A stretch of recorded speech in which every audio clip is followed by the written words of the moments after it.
The Escaparate Dozen: Effective Habits of Online Sellers. Ensure quality product photos or display on your page.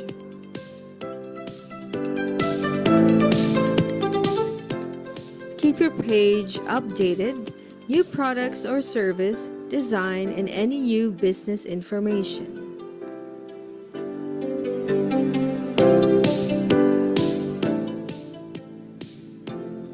Make your price competitive.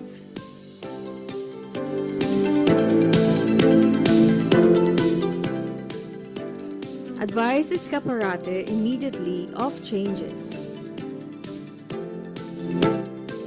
Reply promptly to calls, text, and email messages. Respond immediately to complaints or queries. Promote your Escaparate page by forwarding to friends using social media.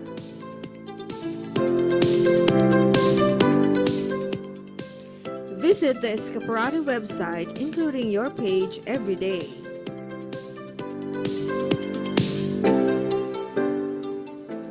Ask for feedback or reviews from satisfied shoppers and post them on your page. Deliver your commitment.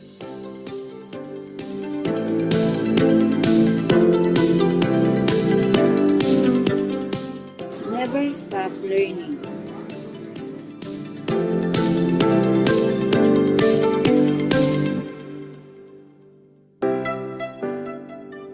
Pray and do not give up.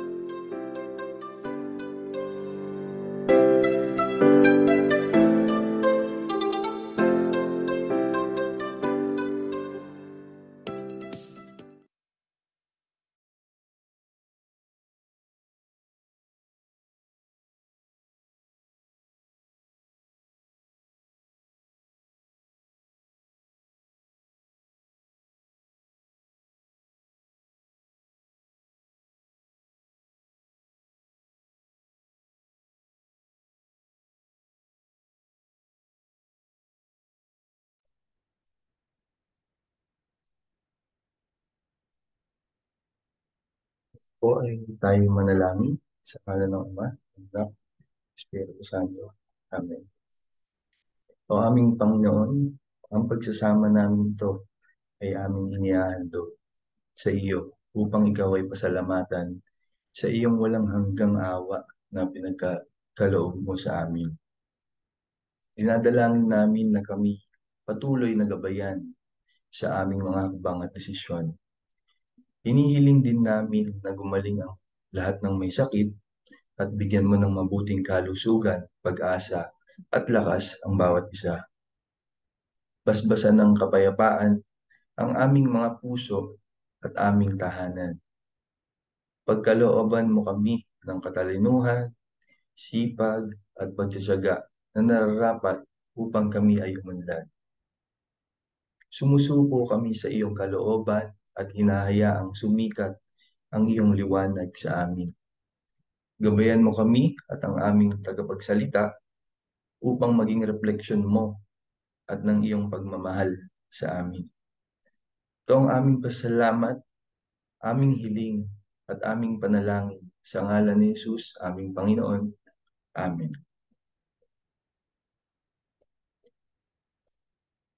Amen. Good morning po sa ating lahat, sa Morning ating po. mga masisigasig na Escaparate nanay, tatay, ate, kuya, sa ating Morning po. Escaparate President, kay Ma'am Jo, at sa ating mga UST doctors na mag-share po para sa ating topic na kumusta ang kalusugan, common kidney diseases. Ngayon po ay aking ibibigay ang floor upang bigyan po tayo ng opening remarks. Ang ating Miss Josie R. Natividad, ang co-founder, president, COO of Escaparate.com. Good morning, Ma'am Jo.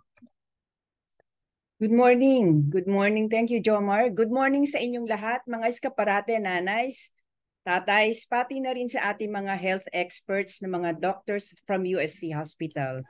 Good At morning meron rin po. tayong, good morning, meron rin tayo ibang, may guest ata tayong isang adapter, no? Si Tanya, I saw her name kanina. Welcome to the Lay Fora about kidney diseases. Alam nyo ba, ito isa sa mga health topic na very much interested ako. Kasi isa na lang po kidney ko. Okay, so hindi naman siguro dahil sa mga yung mga mali kong ginawa noon, but it's because yung pamilya namin ay may history ng isa sa mga dreaded diseases or sickness ba yun? Ano yung CA? So, pero by the grace of God and mercy of God, 13 years ago na ako natanggalan ng kidney. Diyan rin sa UST. So, naggamot ako, nakita ka agad. So, pero interested pa rin ako kasi para alam mo, ma-share ko rin lang no, sa iba na hindi naka-attend ngayon. Pati kayo, sino yung mga nag-a-attend ng health training natin? Kailangan yung imbitahin or kaya i-share nyo kung ano yung mga natutunan nyo. Kasi very, very interesting talaga ang mga topics sa binibigay ng mga UST doctors. And I know that this is one of the diseases na pag nasa advanced stage na, ay mahal. Mahal ang gamutan. Alam ko yan dahil ang papa ko ay isa dyan, nag-dialysis siya, no? And today's session will give us insights, kaliwanagan anong mga causes, paano ma-prevent ang kidney disease, at saka paano ma-manage. Kagaya ko na isang kidney na lang. 13 years ago, natanggalan ako. Paano ko na ma-manage? Although, syempre medyo mahirap, but kailangan kung gusto pa nating mabuhay ng matagal. And in a few minutes, we will hear from our resource doctors what we need to know about the kidney diseases. Jomar, pwede ka na mag-share kung ano man yung mga reminders. Yes, ma'am. Thank you, Ma'am Jo. Wala po ulit. And thank you, Ma'am Jo, sa pag-share po para po sa inyong opening remarks. Ngayon po ay aking i-share ang session reminders. Palagi po ito kada may training session kung saan ang pag-unmute and off ng ating camera and video. Gayon din po ang ating audio para smooth po ang pagbigay ng talk ng ating mga speaker. Ikalawa po ang chat box, emoticons. Ayun po, feel free po na maglagay ng questions sa ating chat box po. At magtaas ng kamay, palakpakan at pusuan ang ating mga speaker po. Ikatlo po, notebook and pen. Ayun po. Isulat, itala ang mga importante po na gusto po ninyong balikan. At ang ikaapat po, ang group chat. Bago po matapos ang ating training session, pinapadala po ay nire-request po sa lahat na buksan po ang ating mga camera para kompleto po tayo sa ating group chat. Feedback po, no feedback, no certificate po. At ang ikahuli, questions and concerns outside po sa training ay huwag mag-atubili na mag-message po sa akin at para mai-coordinate po natin kung ano po yung inyong mga questions and concerns po. Share ko po yung natapos po na kumusta ang kalusugan. Sa dengue naman po ang naging topic natin dito kung saan ang ating naging speaker po si Dr. Mark Christer T. Mejia po. Kung saan ano ba ang dengue, paraan ng pagkalat ng dengue, tsaka yung mga sintomas na ikaw pala ay mayroon ng dengue. Ito po yung ating group chat sa kanan po, sa kanang bahagi. Kaya kanina po ay sa ating session reminders, nandun po yung pag-open ng camera para mas kumpleto po tayo dito sa ating group chat. Ayan po. Ito naman po yung rhinosinusitis. Rhinosinusitis, kung saan yung karaniwang sakit, matanda o bata. Ayan po. Naipakita rin po dyan ni Doc Zarina, ang ating moderator na si Dr. Pichi Natividad, na i-discuss yung patungkol po sa rhinosinusitis. kung paano i-prevent. Kumbaga, prevention is the best management po. Ayan. At yung nasa taas po, yung ating group chat. Ayan. How to join our session? Ayan po, nagpo-post po tayo sa ating Gabay Academy GCs para po sa ating mga paparating na training sessions. Same time, pinapadala po sa inyo yung Zoom link kung saan, ayun po, kung paano po kayo nakadalo ngayong umaga sa ating health forum po. Ito po ay aking i-share naman po ang Skaparate social media platforms. Unang-una po, yung ating Skaparate website. Ayan po. Nandiyan po yung ating homepage, may search bar sa taas. Kung sakaling inikayat na i-visit po ninyo ang ating Skaparate website and then mag-search kung ano po yung inyong gustong products or gusto nyo pong i-visit po yung inyong mga Skaparate page po or Skaparate personal page. Ayan. Ito po yung ating FB page, Skaparate po, kung saan meron na pong 5,000 na likes at may 5,500 na followers. Sa mga hindi pa po nakaka-follow, nakaka-like, ayun po. Hinikayat po ang lahat na i-like para mas maging updated po kayo sa mga promotion ng Skaparate Online Bayanihan. Ito naman po yung Skaparate Promos, kung saan yung bagong FB page. Saan nandito po yung mga promotions, yung Skaparate. Ayun po, i-like and then i-follow po ang ating ikalawang Skaparate FB page, ang Skaparate Promos. Ito po ang ating Skaparate community. Sa mga hindi pa po nakaka-join, ay mag-join po dito. At the same time, dito po tayo din naglalagay or ng mga announcements po para sa mga upcoming trainings. At the same time, kayo pong mga member ng Skaparate ay pwede po ninyong i-post, ipakilala po sa 3,600 members dito ang inyong mga produkto, inyong negosyo at serbisyo. Mag-post lang po dyan sa ating Skaparate community. Ito naman po ang ating Skaparate Academy YouTube account, kung saan 158 subscribers. Sa mga hindi pa po nakaka-subscribe, ayan po. Subscribe po ang ating Skaparate Academy YouTube account, kung saan nandito po yung mga natapos na training session. Mapa-business related, personality development, at syempre po yung health and wellness. At ang ikauli, yung ating TikTok account, kung saan ginagawan po ng video ang inyong mga products para po sa pagpapakilala po ng inyong mga produkto, pag-promote ayan po. So, Skaparate INC po ang ating TikTok account. Ayan po.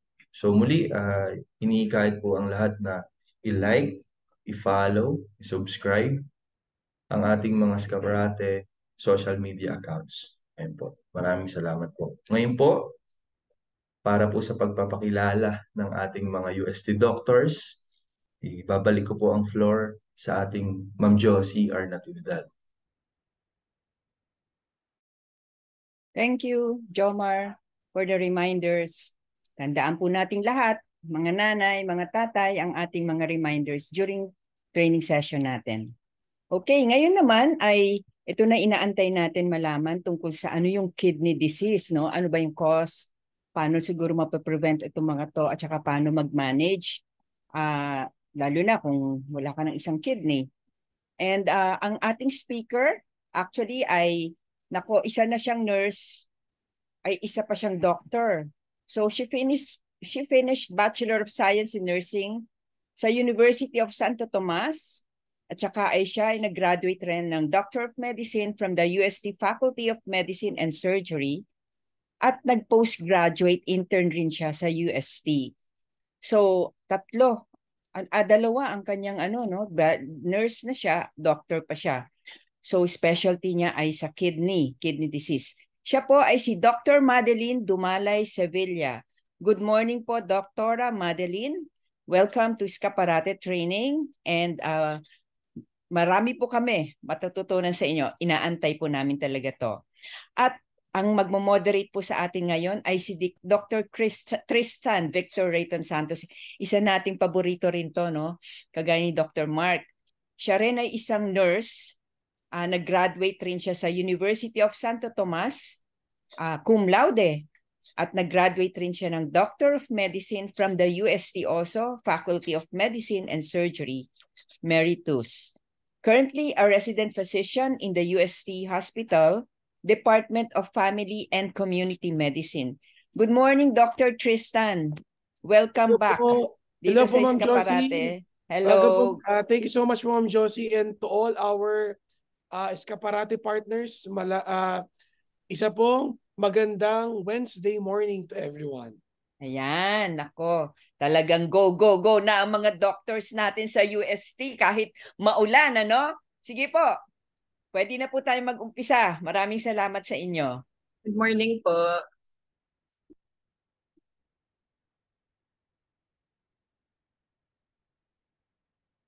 Good morning po.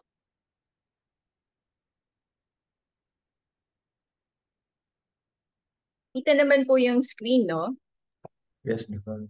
Good morning po. I am Dr. Madeline Sevilla po, and today ako po ay isang nephrology fellow po, first year dito sa UST Hospital. So, yung topic natin ngayon ay papaliwanag po natin kung ano ba yung mga nabanggit po kanina na ano po ba yung mga karaniwang cause ng pagkakaroon ng mga sakit sa bato, ano yung mga pwede nating gawin para ma-prevent ito. Okay, so ang topic natin today ay Happy Kidney, Happy Life. Mga wasong paraan sa pag-aalaga ng bato. Una muna, kailangan nating malaman ano nga ba ang ginagawa ng ating kidneys or ang ating bato. So, ito ay ang organ sa ating katawan na nagsasala ng dumi at mga sobrang tubig at ginagawa niya itong ihi. So, bukod sa paggawa ng ihi, ang alam natin yun lang, no? So, may mga iba pa siyang functions katulad ng paglalabas ng hormones para sa paggagawa ng pula ng dugo, yung red cells natin, pag-aayos ng blood pressure, pagkokontrol ng ating BP, pagmiminta ng calcium or yung mga ating importanteng hormone, importanteng element na para mapatibay ang ating buto. At ito din ang nag-aayos ng normal na acid base or yung asim siya or asim or acido sa ating katawan. So, yun yung mga ilan or mga importante nating malaman kasi yun din yung mga naaapektuhan kapag nagkaroon ng problema yung ating kidneys. Pero ano nga bang mga dahilan ng pagkakasira ng ating kidneys or ng bato? So, ito yung mga ilan sa mga dahilan ng pagkakasira ng bato. And ang pinaka-common dito ay yung high blood at diabetes. Pero babanggitin ko na rin yung mga ibang pwedeng mag-cause. So, mga any infection, UTI, isa sa mga, syempre, apektado dyan. Dehydration or yung kulang na pag-inom ng tubig. Paggamit ng mga herbal na mga gamot, yung mga paggamit ng mga matatapang na pain reliever, katulad ng Alaxan, Ibuprofen, kahit anong mga bara sa daanan ng ihi. So, ano ba yung mga pwedeng magbara sa daanan ng ihi? Yung mga pagkakaroon ng mga bato sa bato, yung mga kidney stones, cancer sa bato, at yung mga nasa ilalim, yun yung mga hindi natin masyadong naririnig, pero ito rin yung mga pwedeng mag-cause ng pagkasira ng bato, lupus, glomerulonephritis, or yung pamamaga ng kidneys dahil sa mga iba-ibang sakit, and yung polycystic kidney disease. So, syempre, kailangan nating malaman kasi minsan pag nagkakaroon tayo ng mga konsultasyon sa ating mga nephrologist, meron silang mga binabanggit na stages, no? Ito ay stages lang, hindi siya talagang, syempre merong connotation na kapag sinabing stage ay parang cancer yan. Medyo parang ganun kasi syempre yung stage 5, yun yung pinakamalala, yung stage 1, nandun pa siya sa normal. Pero hindi naman ibig sabihin nito ay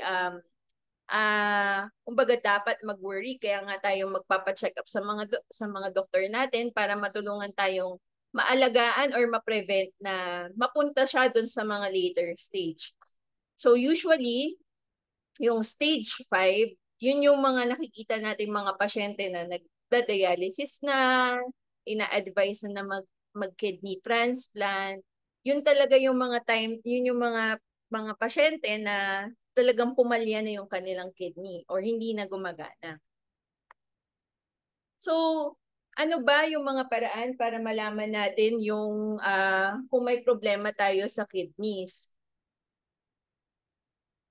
So, yung mga sintomas ng mga sakit sa bato ay ang pagkakaroon ng mabula na ihi, may dugo sa ihi, kumukonti yung ihi, or yung madalas or actually madalas sa pag-ihi.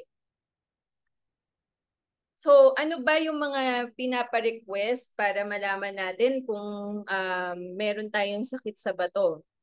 So, syempre, andyan na yung urinalysis kasi yun nga yung ginagawa ng ating kidneys ay gumawa ng ihi.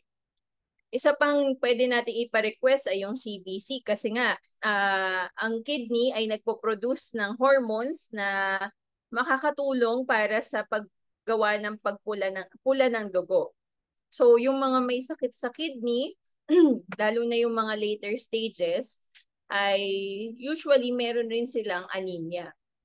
So, ultrasound, lalo na ng kidneys at ng kidney, ureter, yung daanan ng ihi, at saka yung bladder, yung pantog. So, dito makikita na yung kidneys natin, karaniwan kapag may sakit sa kidney, lalo na yung mga matatagal nang may sakit sa kidney, nakikita na maliit yung kanilang kidney, lumiliit. Pero meron rin namang mga sakit na hindi nagbabago yung size ng kidney. So ano ba yung mga yon? Diabetes, normal pa rin yung size ng kanilang kidneys. And yun din yung may mga cyst, yung mga polycystic kidney disease.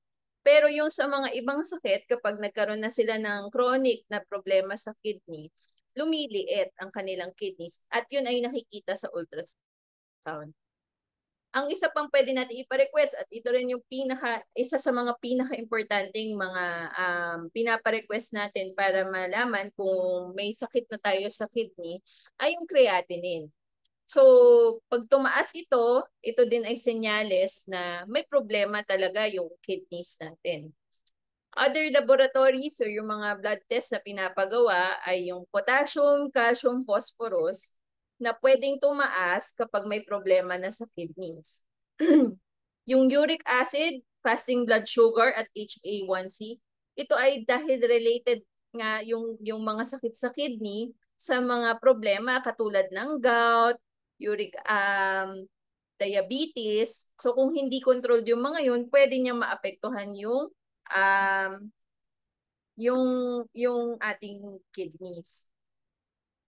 So ito nga yung sinasabi ko kanina, yung stage ng mga kidney disease. So normally, kapag yung stage, kasi yung creatinine natin, meron kaming kino-compute bilang nephrologist. Ine-estimate natin kung ano yung percent ng ating kidneys na gumagana or yung function ng ating kidney. So pag more than 30%, yung mga stage 3, stage 1 to 3, usually wala pang sintomas yung mga pasyente. Pero pagdating ng stage 4 at stage 5, doon na sila nakakaramdam ng mga pagbabago sa katawan. And yun din yung mga times na ina-advise na natin sila na mukhang kakailanganin na nila ng treatment sa kanilang sakit sa bato. So, yun yung mga times sa ino-open up na namin yung possibility na baka kailangan ng dialysis eventually. And nagbibigay na tayo ng mga gamot para pwedeng matulungan kung paano natin mape-prevent na lumala pa yung sakit sa bato. So, syempre, pinaka-importanting malaman natin sa ngayon is paano natin mape-prevent or maiiwasan ang pagkasira ng bato. So, ito yung mga ilan sa mga pwede nating gawin para maiwasan yung pagkasira ng ating bato. So, syempre, iwasan natin yung mga pag-inom ng mga gamot na hindi natin alam yung mga nakalagay, kung ano yung mga laman nila. Usually, yung mga herbal na gamot. Tapos, isa pa sa mga pwedeng makasira na ating kidneys ay yung mga matitinding pain reliever. So, yung mga umiinom ng left and right na parang ang bilis lang nilang uminom ng gamot na mga pain reliever, bumibili sa mga pharmacy ng kahit walang mga advice ng mga doktor, yun yung mga kailangan nating sabihan na baka dapat maghinay muna or wag muna uminom ng mga gamot lalo na kung wala namang advice ng doktor. So, isa sa mga kailangan din natin gawin ay siguraduhin na yung mga sakit na iba like katulad nga ng diabetes at high blood, kung hindi rin kasi kontrolado ang mga sakit na yon, mas-damage din nila yung ating kidneys eventually. Tapos, kailangan gamutin yung mga pasyente na merong matataas na uric acid. Kailangan, kung may mga signs na may infection, magpatingin sa doktor para mabigyan ng nararapat na gamutan. Siyempre, itigil din ang paninigarilyo or pag-inom ng alak at importante din na magkaroon ng regular na check-up sa doktor para ma-monitor ang ating kidneys. So, with regards naman sa ating diet, so dito po, actually makikita natin yung mga nasa pinakababa, yun yung mga recommended na pwede nating kainin araw-araw. Pero, ito ay depende sa ating kidney function ha. So kung normal naman at walang problema sa ating kidneys, ito yung mga suggested na ating pagkain na kung gaano kadalas nating kakainin at ano yung mga dapat nating limitahan. So syempre kung wala namang problema ang ating kidneys, ang suggested pa rin ay kumain tayo ng prutas at mga gulay. At yung mga karne, yung mga matatamis na matatabang pagkain, nandito sila sa taas. Ibig sabihin, limitado lang per day yung ina-advise na makain. No?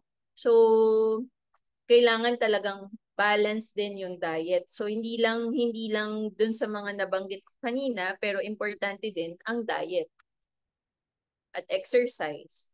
So, yun lang po. Maraming salamat.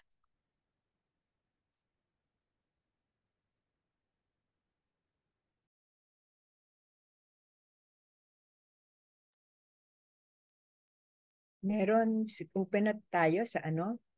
Open na natin ang floor for questions. Dr. Tristan.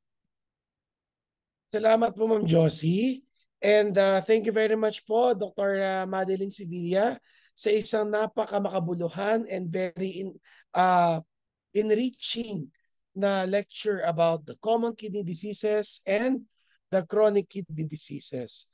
So, Doktora, ang mga napulot ko na po, no, isa po sa mga hakbang para maiwasan ang pagkasira ng bato ay ang bawal ang mga herbal na gamot. Tama po ba, Doktora? Tama po. Kasi actually yan din yung mga bagay na tinatanong namin sa mga pasyente na dumadating dito sa hospital, lalo na yung mga nagkakaroon ng mga problema sa kanilang kidneys, yung mga matataas yung creatinine. Kung meron ba silang mga history na umiinom ng mga gamot, lalo na yung mga, syempre, alam naman natin yung kultura ng Pilipino, parang minsan kung may makita yung isang tao na okay daw to, pero wala silang evidence na i-recommend yun ng doktor or talagang may nagsabi na may ebidensya talaga na maganda to, yun pala, yung laman pala ng mga gamot nun is um,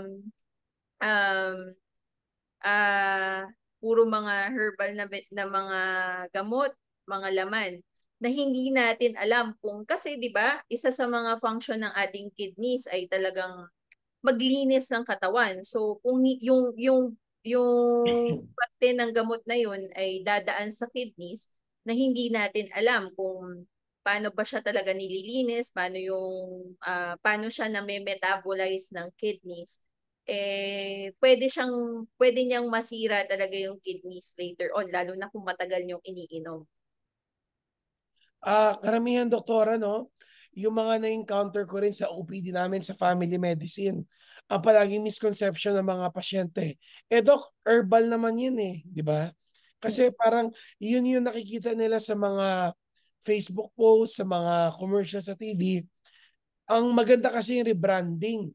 Basta sinasabi na herbal, parang kahit ano na lang na herbal, hindi na nila binabasa na baka mamaya sobrang taas na pala ng dosage ng mga herbal components o kanilang iniinom na delikado rin sa kanilang mga bato, sa kanilang mga kidneys.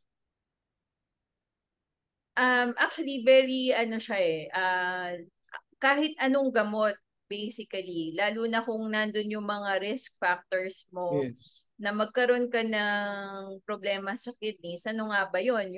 Yun nga po, yung mga may high blood, diabetes, yan yung mga mas lalo na kailangan na mag-follow up closely sa kanilang mga doktor dahil sila yung mga karaniwan na nagkakaroon ng mga damage sa kidneys later on. So, lahat ng mga gamot na balak nilang inumin, kung maaari, tanungin muna nila sa kanilang mga doktor kung i-advise pa nila na mainom yun. Kasi, depende, ang pag-inom, actually kahit anong gamot, may adjustment yan, depende sa iyong kidney function. Okay po. Okay, Doktor, ngayon po may mga questions po tayo, no? Si Ma'am Josie Natividad po may question. Is there a natural way to treat high uric acid? Unfortunately po, sa uric acid, depende po yan sa kung gaano kataas yung iyong uric acid at kung meron kang problema na sa kidneys, no? Pero kung meron, sa paggagamot po ng uric acid, actually, natural way is uminom ng maraming tubig at mag-diet. Diet po talaga, low purine. Yung sa mga low purine, ano ba yun?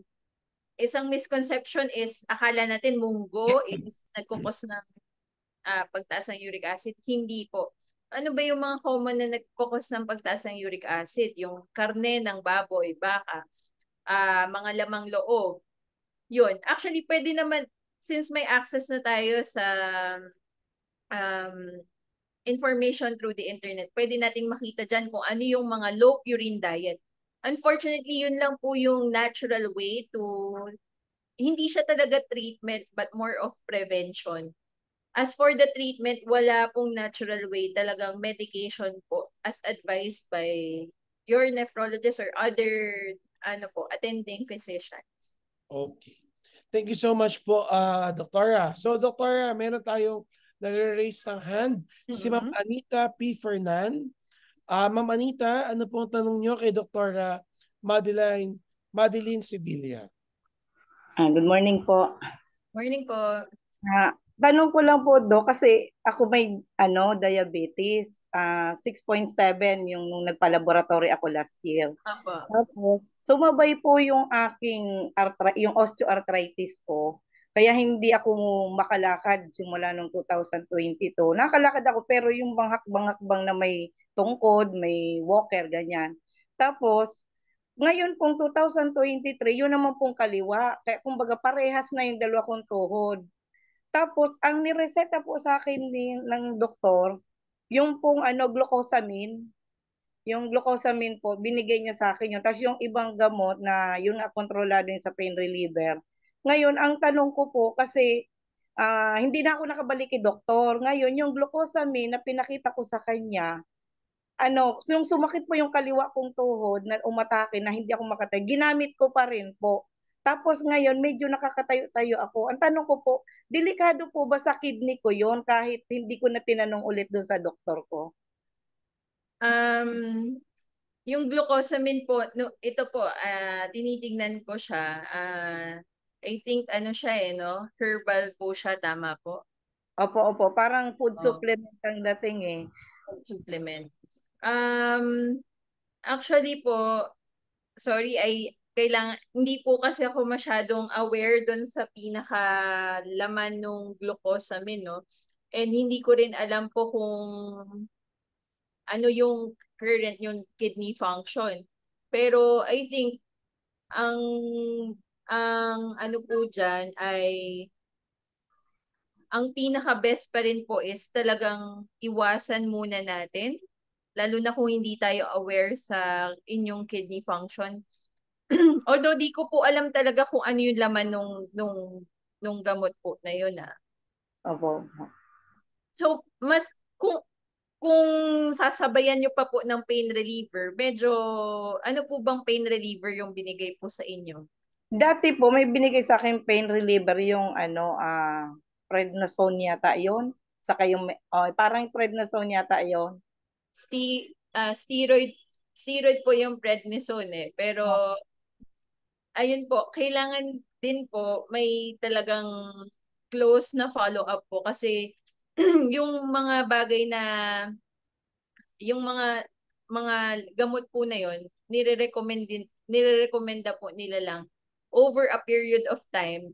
Tapos i-check po nila kung okay po yung inyong kalagayan kasi syempre nga po yung pagbibigay ng gamot na yon hindi siya pangmatagalan, hindi siya minimin na pangmatagalan. So kailangan po may regular check-up para po ayusin kung may mga kailangan tanggalin, i-adjust na gamot.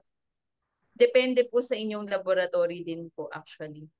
Ay, Dok, ngayon po ang ginagamit ko pong pain reliever, hindi po yung galing sa butika. Yung pong celery, bine-blend ko po sa umaga, yun po ang iniinom ko ngayon. Okay po ba yun? Kung natural po at kayo lang yung gumawa, wala pong kaso. Wala kayong nilalagay na ibang mga component, Opo. mga ingredients, wala naman pong problema. Opo. Yung fresh pong celery, yun po ang ginagawa ko ngayon tuwing Pero umaga. ano po, kung diabetic po kayo, maganda po na talagang mag-regular kayo na laboratory workups, lalo na po sa creatinine. Opo. Thank you, Doc. Okay po. Thank you po. Salamat po, Ma'am Anita Fernan. At ngayon po, Doktora, may mga katanungan po tayo sa chat box. Mula po kay Vivo V2126. Question lang po, may related sa kidney problem po kaya ang condition ko? Kasi parang di ako matunawan at laging nagbabawas na puro tubig. At may time lagi po ako nagbe-burp. Parang mas more of gastro po yung inyong problema, pero hindi ko po kasi masagot kung actually ayoko naman pong sabihin na wala, pero pwede kasi siyang sintomas ng mga advanced kidney problems, pero hindi ko kasi alam kung may background ba kayo na may ibang sakit, ano po ba yung inyong mga ibang sakit, may high blood po ba, diabetes, alam niyo po ba kung mataas na yung inyong creatinine before? Pero kung base lang po sa inyong nasabi po dito, I think mas more of gastro po siya than kidneys, no? Yes po. So ngayon naman, Doktora, from Ma'am Maricon Sahise, ano daw po ang mga senyales na may sakit na po ako sa bato? So yun nga po, isa po sa mga nagbabago is yung quality ng ihe. So isa pong actually tinuro po sa amin ay gawing ugali po ang pag-iihi ka, tingnan mo yung ihi mo bago mo i-flush, no? So minsan po kasi nagkakaroon ng pagbula sa ihi, yung nagkakaroon ng dugo sa ihi. Minsan po umuunti yung ihi or masyadong madami naman, lumalagpas ng 3 litro bawat araw. So, yun yung mga ilan po sa mga senyales na may sakit na po sa bato. Kaya kumbaga Doktora Madeline, no, kailangan yung pag-observe mo sa ihi mo, tapos yung frequency, yung itsura ng ihi mo, mahalaga yun na kailangan makita. Dahil doon pa lang, nakikita mo na yung mga parang paunang sinyales kung may problem ka na ba o wala pa. Yun nga lang, syempre, di ba hindi naman natin Yes. karaniwang ginagawa yun. Pero Oo. siguro kung like worried ka na, may iniisip ka na baka may sakit ka sa bato, no? Siguro gawin nating ugali. Alam ko mahirap talaga kasi like sino ba naman ang magche-check ng inyong ihi, 'di ba? Hindi mo naman gagawin 'yan talaga. Pero yun, like yun doon sa mga nasabi ko na meron talagang risk factors para mag-develop ng sakit sa kidney. Siguro pwede nating i-practice yung pag-observe ng ating ihi, yung quality, quantity, yung dami, kung gaano kadalas, ayun. Yan. Tama ka po dun, Doktora. So ngayon naman po, from Ma'am Calixta Nepomuceno, Doktora, yun po bang malaki kong tiyan ay posible pong sintomas na may sakit na ako sa kidney? Actually po, marami kasing pwedeng cause yung paglaki ng tiyan, no? Syempre, alam naman natin yung laman ng tiyan natin. Marami yung organs na involved. Yung liver, yung laman ng tiyan natin, maraming laman. Yung tiyan natin, maraming laman yan. Liver, mga daanan, yung intestines natin, yung stomach. So, nandyan din yun. Yung kidneys, kung babae pa tayo, nandyan yung matres, yung ovaryo. So, mahirap pong sabihin na kidneys lang yung problema. Medyo, general po kasi. So, best pa rin ma-examine. Kasi sa examination po, magkakaroon na tayo ng idea kung ano ba talaga nagkukos ng ating paglaki ng tiyan. Yes po, Doktora. So kumbaga, mas maigi, Doktora, na magpakonsulta talaga sila. Oo. Opo. Kasi sabi nga po nung professor natin sa medicine, ni Dr. Frederick B., our abdomen is the house of mystery. Maraming organs na nandyan. Kaya hindi mo talaga alam kung saan na ba yan. Baka mamaya, hindi na pala kidney or baka mamaya lahat na pala sila. Diba? Okay. Doktora, galing po kay Ma'am Luz. Ang coffee po ba ay delikado din sa ating kidney? Sa totoo lang po, hindi naman siya delikado kung wala ka namang ibang sakit. Siguro yung um, pinaka, dyan, yung mga diabetic na talagang umiinom ng mga matatamis na kape, yung 3-in-1. Siyempre, alam natin yung mga sugar content nila matataas, no? So, yun lang po yung medyo mas nakikitaan ko na risk factor po, no? Dahil hindi magiging kontrolado yung iyong diabetes. Pero kung hindi naman po sobra-sobra yung pag-inom ng kape, I don't think delikado siya, no? Yes, opo. Kasi basta Doktora, everything in moderation lang, di ba? So, wala namang problema ang pag-inom ng kape. Basta wag pa rin kakalimutan uminom ng maraming tubig. Okay. Okay. Ayun. Sorry. Okay, Doktora. Ito po, Doktora, galing kay Ma'am Melanie de la Mujer. Hi, Doc. Ask ko lang po, pag high blood ka po at hindi mo na iniinom ang gamot mo, may possibility ba na masira ang kidney mo? Salamat po. Opo, Ma'am Melanie. So, hindi kasi natin regularly all the time check yung BP, di ba? No? So, kahit nasabihin natin na, kunwari, nagmo-monitor ka ng BP every week, no? Paano yung mga ilang araw na hindi tayo nag-check ng BP? Malay ba natin kung mataas na yung ating blood pressure, kung hindi pala pasok sa recommended na blood pressure, pwede niyang masira yung ating kidneys. Kasi isipin natin yung presyon natin, kung hindi natin tinutulungan with gamot, yung kidneys ay mag-work siya harder para makontrol ang ating BP. At kahit naman anong organ, no, or kahit sino kapag nag-overtime or overwork siya, napapagod. So, ganun na nangyayari sa ating kidneys. No? So, kaya nga nandyan yung mga gamot is para matulungan po yung ating kidney function, no? Na hindi mana. Opo. Kaya nga, doktora, no, kaya sinasabi maintenance medication, palagi ko po ito sinasabi sa mga patients ko para di ba sa kotse, may mga maintenance tayong ginagawa. Ang pag-inom ng maintenance medication ay parang pangangalaga rin sa kotse. Kung gusto mo pang tumakbo ang kotse, dapat regular ka magpapa-maintenance. Ganon din sa ating buhay, kung gusto pang humabang buhay, kailangan regular ang check-up, tamang pagkain, ehersisyo, iwas sa mga bisyo, at saka yung tamang pag-inom ng maintenance medication.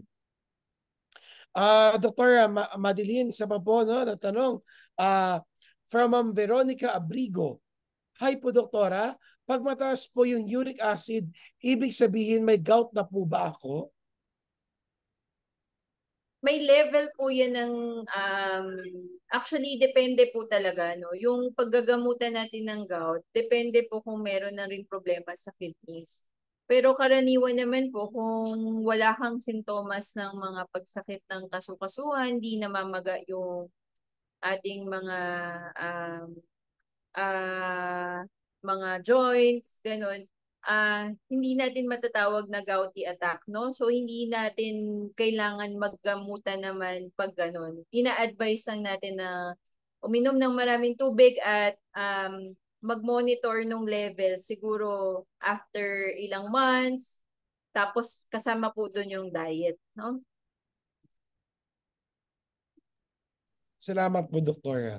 So, ngayon po, doktora, from Ma'am Calixta Nepomuceno. So, by the way, doktora, no, we would like to thank our Escaparate partners. Talagang very engaging sila this morning. Talagang hook na hook sila sa topic natin this morning, doktora. So, doktora, next question po from Ma'am Calixta. Pag sinabi po ba, doktora, na herbal medicine, kasama po dyan ang mga halamang gamot na nilalaga? Hindi naman po. Actually, yung nabanggit ko nga po is kung sarili nyo naman pong preparation yun at wala kayong ina-add na yung mga nagbo-boil lang ng, yung naglalaga, yun nga, naglalaga ng mga dahon, ganyan. Kung wala naman pong ibang mga ingredients na ina-add, I think wala naman pong problema. Ang mga delikado po talaga yung mga parang naka-capsule, yung mga nabibili po na minsan po kasi naka-Chinese na mga herbal medications yan. Yun yung mga delikado po, no? Yun nga, doktora, no? Laro na kasi po minsan, no? Pag hindi mo nababasa yung label, basta may picture lang na halamang gamot, mas maganda pa rin titingnan nila kung ito ba FDA approved, kung ano ba talagang components ng mga capsules na ito. So, for Ma'am Josie Natividad, ang naging senyalis naman daw po sa kanya na ng kanyang kidney problem ay yung pag-ihi ng dugo. So ngayon po, doktora, from Ma'am Maricon Sahise. Dok, ako po ay may bula ang ihi. Tapos po medyo orange po siya. Then namamayat na din po ako. Ask ko lang po kung may sakit na ba ako sa bato. Yung sinabi ko po na isang senyales na may sakit sa bato, actually, kung laging mabula yung inyong ihi, ang rekomendasyon ko po ay makita kayo na agad ng nephrologist or ng doktor ninyo po para ma-check up po kayo agad. Kasi mahirap, importante na ma-history and ma-examine po kayo ng inyong doktor para ho mas lalong malaman kung ano ay inyong talagang problema. Okay po. Salamat, doktora. So ngayon, doktora, ito isang question po, no? From Ma'am Calixta pa rin. Kasi I remember no ako po hindi pa doktor, my parents are also doing this. Nainom sila ng barley. Yung barley na Oo. naka-plastic na ang mahal-mahal nun eh. No? Ang sabi Oo. ni Ma'am Calixta, ask ko lang po, Doktora, yun po ang pag-inom ng barley ay makakatulong sa paggaling ng sakit sa kidney or makakasama pa? Um, Parang wala, depende sa component. Kung tsaa lang siya, di ba? Parang tsaa siya, tama ba? Yung preparation niya. Tama ba? Yung, Ang alam ko, Doktor, ang ininom ng parents ko parang naka-drink siya nasa plastic. Green siya, green. Tapos ready-made na iniinom na. Yung iba naman, Doktora, powdered na hinahalo pa nila. Yung iba naman tsaa.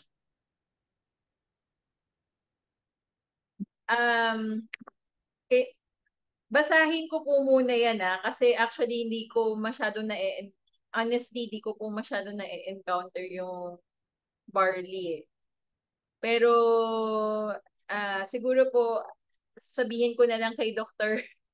Tristan Doktora, kung man opo. yung mabasa ko para sa susunod yung forum siya na lang yung magre-relay sa akin para sa akin. Sure, Doktora. Kasi nga, ang alam ko na napakamahal kasi ng barley. Tapos yung red juice, kung familiar kayo ng Doktora, yung red juice na para siyang ayan, si Ma'am Anita, yan ata yung barley niya. O, pinapakita niya sa sachet ng barley. O, yun. Ah.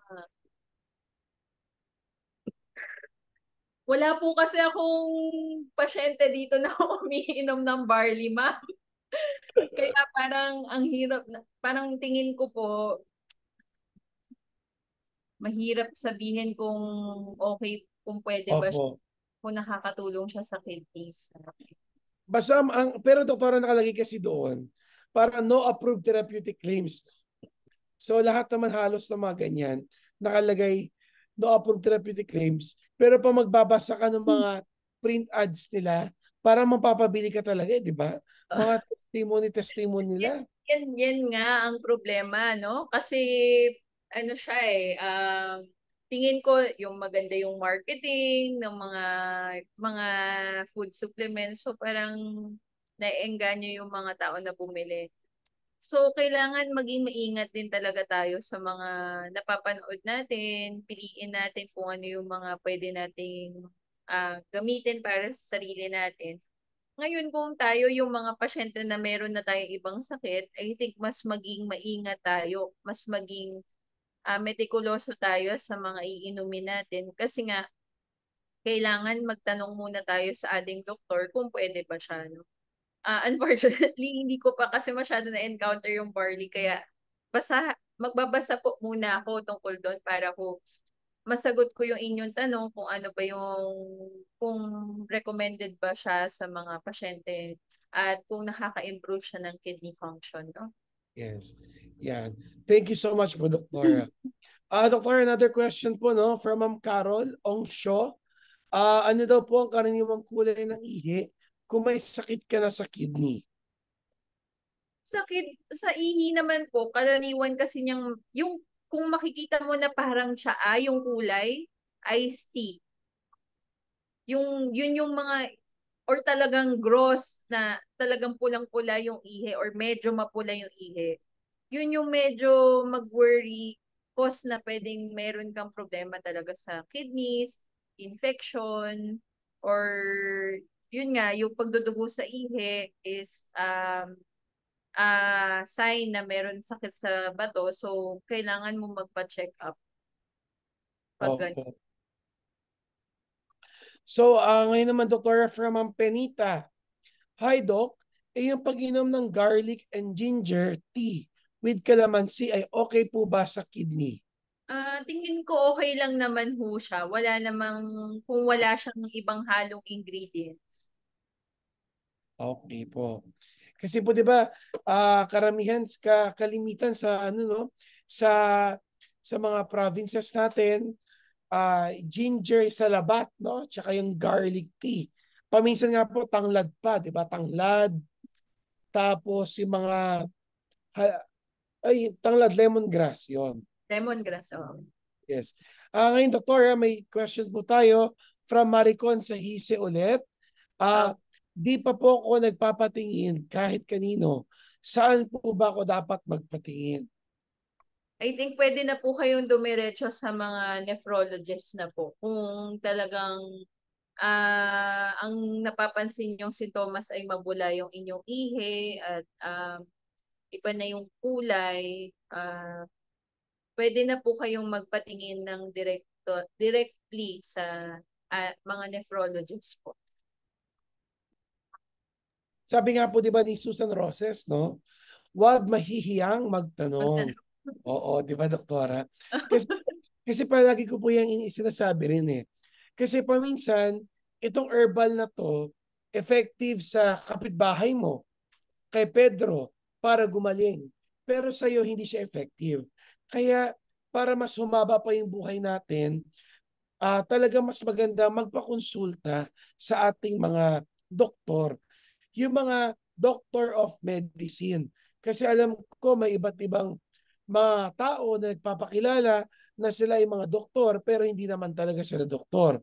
Kasi po, pag tayo ay mas maaga kumonsulta sa mga doktor, mas maaga natin maaagapan yung posibilidad na magkaroon tayo ng komplikasyon. Okay? Importante po talaga na pag may mga sintomas kayo na nararamdaman, yung mga may mga ibang sakit, talagang kung kaya po regular kayong magpakonsulta para po magabayan po kayo regarding sa inyong mga gamot at kung anong mga pwedeng i-advise para po matulungan ang inyong kidneys na maalagaan po. No? Okay po. So ngayon po, may mga gusto pa po bang humabol na mga katanungan kay Dr. Madeline Sevilla?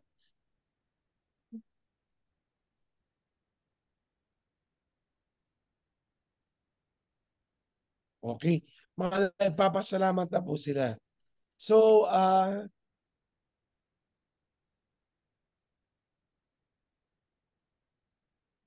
Ma'am Josie, may mga katanungan pa po ba kayo? Sige. Sabi nga ni Susan Roset, sabi mo huwag mahihiyang magtanong. Gusto kong malaman kasi, Doc, yung di ba yung color kanina tinatanong. Yung color ng ihi ba, kasi since isa na lang yung kidney ko, so advice sa akin, marami akong inumin na tubig. Ang color ng ihi ba, pag light, very light yellow, ay Good. okay ba yon? Good ba yon? Yes po. Okay. So dahil maraming iniinom na tubig. Opo. Okay. So that's good. Okay. So mabuti naman.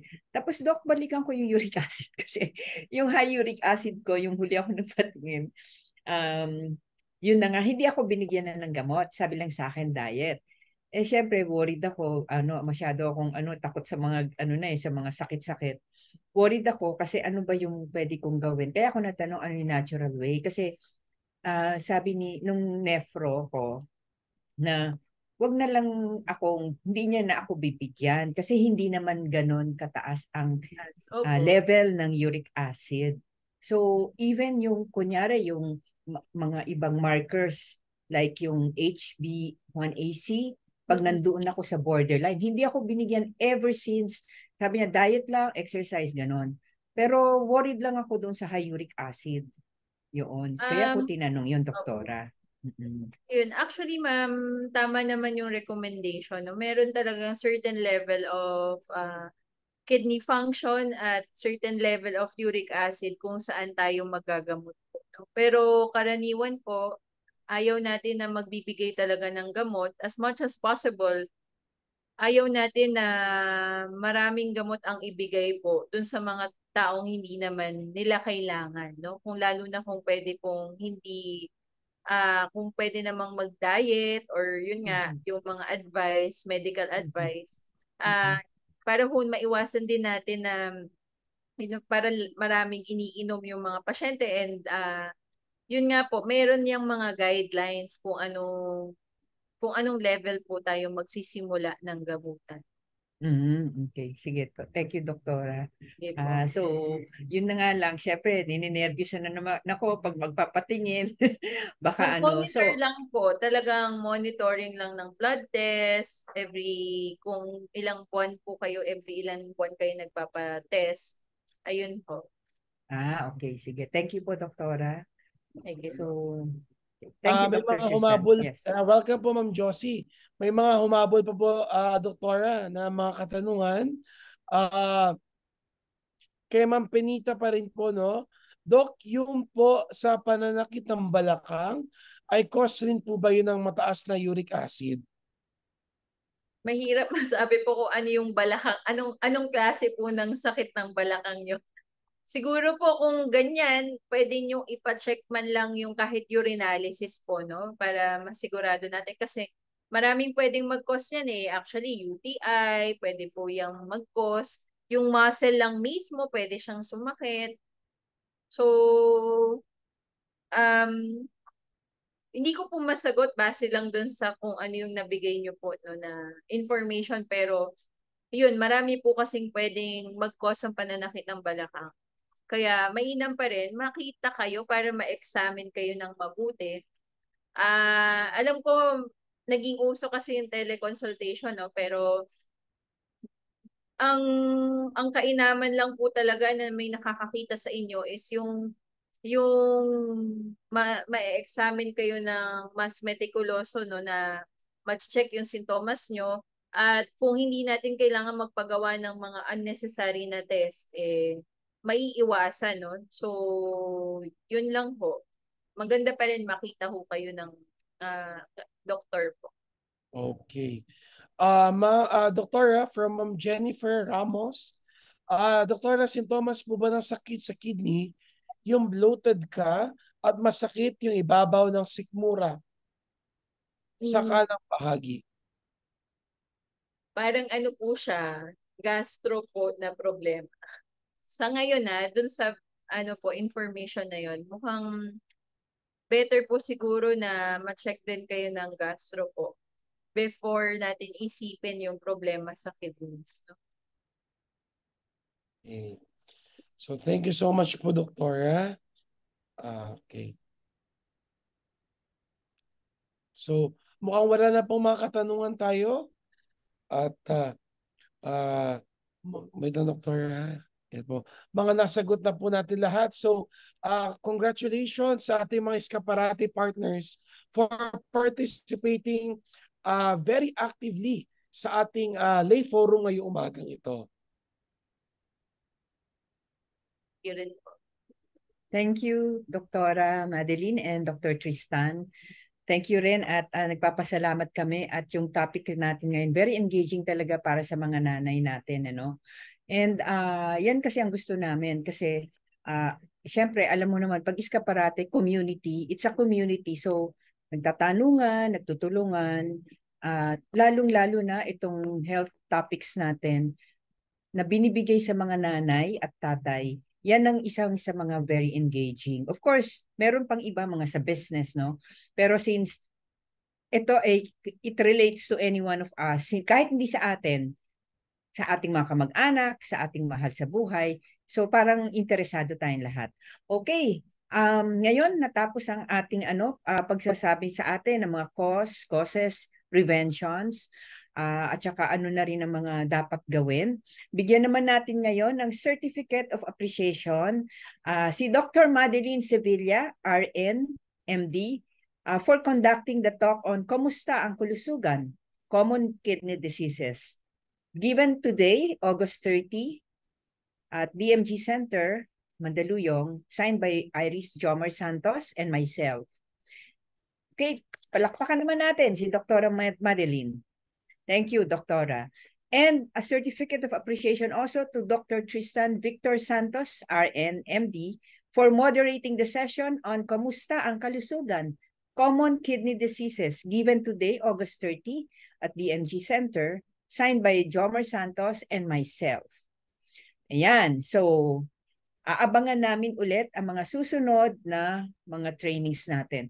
Actually, ang mga trainings natin, mapapansin yung lahat, nakafocus sa health at saka doon sa ano ang dapat gawin para sa inyong pagsali sa iskaparate.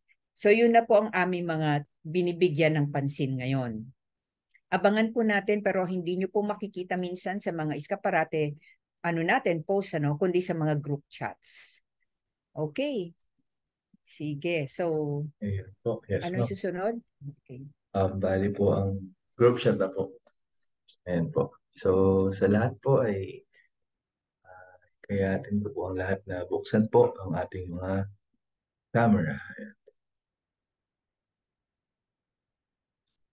Ito po at least kompleto. So, 1, 2, 3. Smile po. Second shot po.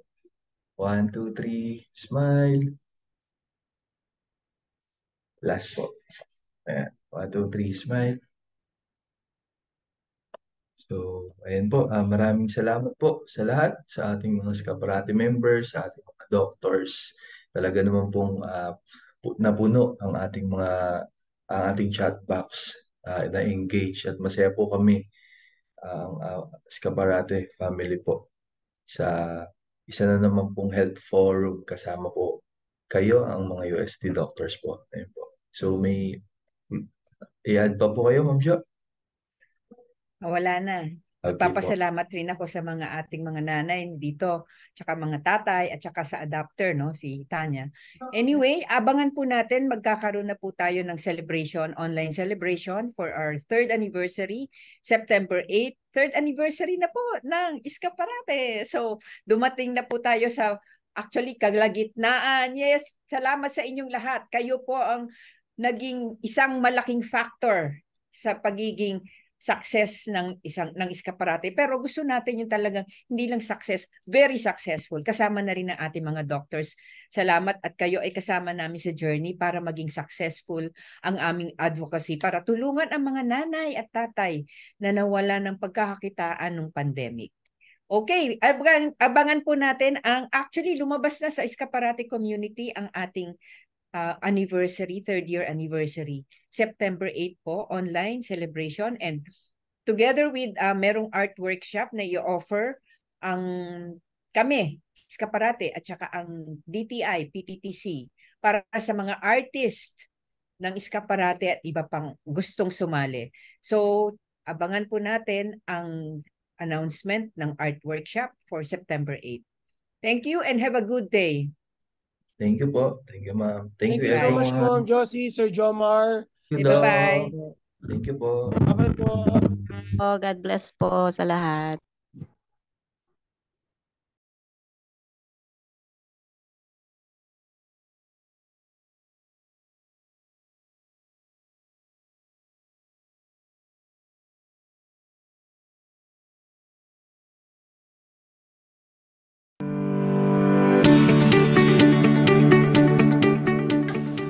This is the formula that we can use in all aspects of our life, all areas. It says here, offense, diba? Yung hangin natin, yung grit, yung tapang ng loob, yung spirit, diba? Yung energy. Dapat nandiyan, no? Hindi tayo uurong. Sa konting problema, sulong, bangon, diba? Arangkada lang. And the defense. The defense, ito yung mental loss. Diba? Pag marami masyadong palaka around us, gamitan natin ang ating mental loss. Hindi totoo yung palakang yan. Guni-guni ko lang yan. Maliit lang sila. Ang pamamahala po ng peligro ay actually isang cycle yan. 4 na steps, 4 na K. Para po madaling tandaan. Kilalanin o alamin ang iyong peligro. Ano ang sanhi nito at anong epekto. Ngayon, pagkatapos yan ay kilatisin. So alamin. Pag nalaman na niyo yung iba-ibang klaseng peligro, kikilatisin o alamin niyo po yung detalye ng mga peligro para mapili po ninyo kung ano ang uunahin. Ano yung mga pwede nating gawin para maalagaan ang ating baga? So, ito yung mga usual health measures na pwede nating gawin. Unang-una, preventive medicine. Alam natin na may mga peligro sa ating paligid. So, as much as possible, kung kaya natin iwasan ang mga peligro sa paligid, makakatulong yan sa kalusugan ng ating baga. Ang kaibahan ng Facebook ads, paid po siya. Versus yung ating mga organic kanina, yung Facebook page, yung personal account niyo, Facebook group niyo, marketplace, libre po yun. Now, ang advantage nun, walang bayad, ang catch lang nun, matagal, kakain siya ng time. On the other hand, pagka po may budget kayo at gusto nyo mabilisan, Facebook ads yung paraan. Importante po sa mga nanay, isa-isahin natin ito mamaya, pero ito po yung magiging focus ng discussion namin ni Siggy, ang tamang paghuhugas ng kamay, ang tamang kasuotan pag ikaw po ay naghahanda ng pagkain, at kung ang pagkain mo naman ay kailangang lutuin, paano ang hustong pagluluto ng pagkain. Yung tubig po na pinag-anuhan nyo ng pansit na doon.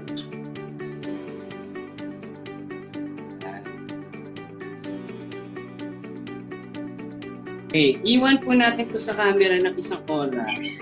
Lagay nyo ng ganyan, hindi po siya mag-anuhan. Yan po ang art ng pagpapaganda ng pagkain.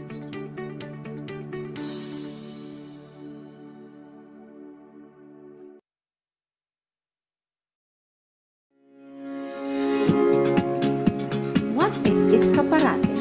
Escaparate.com is an organization that gives micro-entrepreneurs access to a digital marketing and selling platform. It promotes their products through themed selling events and builds their entrepreneurial skills and capacities.